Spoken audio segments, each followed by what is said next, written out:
নিষিদ্ধ ড্ৰাগছৰ বিৰুদ্ধে বৰপেটাৰত আৰক্ষীৰ অভিযান অব্যাহত। নগদ ধন ড্ৰাগছসহ আটক এজন ড্ৰাগছ মাফিয়া। নিষিদ্ধ ড্ৰাগছৰ বিৰুদ্ধে বৰপেটাৰত আৰক্ষীৰ অভিযান অব্যাহত ৰাখিছে।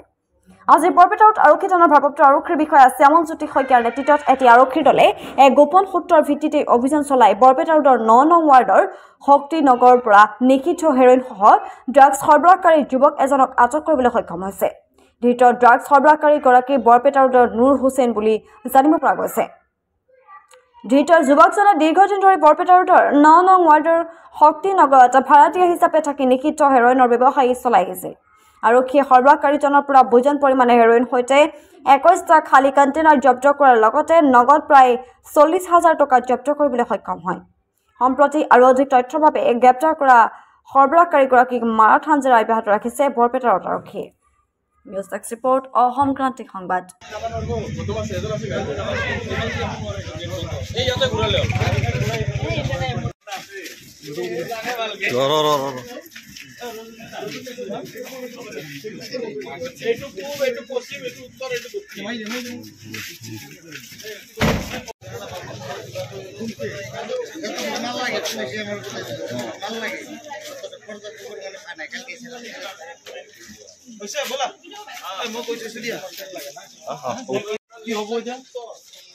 সব হয়েছে লো হয়েছে সব সব হয়েছে আপনার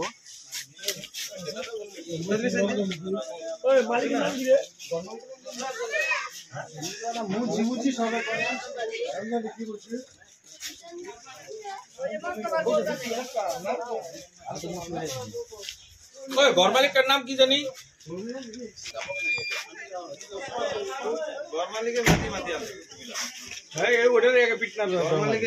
সব মদার সব ঘর মালিক